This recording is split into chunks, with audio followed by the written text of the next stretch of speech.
घरगुती हिंसाचार प्रकरणात करुणा मुंडेंचे धनंजय मुंडेंवरील आरोप कोर्टाकडून मान्य। करुणा मुंडेंना दरमहा 1.25 लाख तर मुलगी शिवानी मुंडेला 75,000 पोटगी देण्याचे वांद्रे न्यायालयाचे आदेश। धनंजय मुंडे दोषी असल्याचं कोर्टानं म्हटलेलं नाही। कोर्टाचा आदेश फक्त अंतरिम पोटगीचा। धनंजय मुंडेंच्या वकिलाचं स्पष्टीकरण। धनंजय मुंडे आमच्यासाठी कधीही हानिकारक नव्हते। माझी आईच घरगुती हिंसाचार करायची। धनंजय मुंडेंचा मुलगा शिव मुंडेची सोशल मीडियात पोस्ट। सोशल मीडियावर पोस्ट करण्यासाठी माझ्या मुलावर दबाव टाकला। माझ्या मुलावर धनंजय मुंडेंचा दबाव। मुलाच्या पोस्टनंतर करुणा मुंडेंचा आरोप।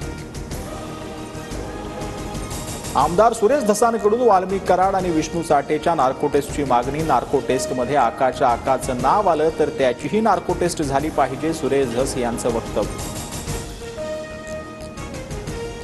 अशोक मोहितेला मारहाण करणाऱ्या दोन्ही आरोपींना अटक। अभिषेक सानप आणि वैजनाथ बांगरला जालन्याच्या कन्नडमधून अटक। धारूर पोलिसांची मोठी कारवाई।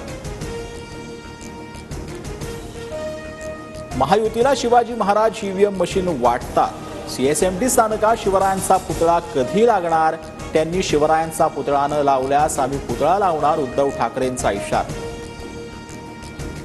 महायुतीत अजित पवार नसते तर शिवसेनेचे 100 आमदार निवडून आले नसते। मात्र अजित पवारांची मागून एंट्री झाली म्हणून प्रॉब्लेम झाला, गुलाबराव पाटील यांचं वक्तव्य।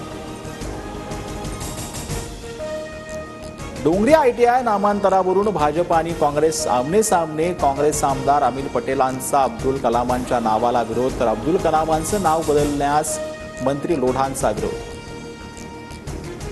आम्ही दोघे सगळ्यांना उडवून टाकू, महायुतीच्या नीट बातम्या द्या, नाहीतर बघा, अजित पवारांच्या पत्रकारांसमोर मिश्किल संवाद।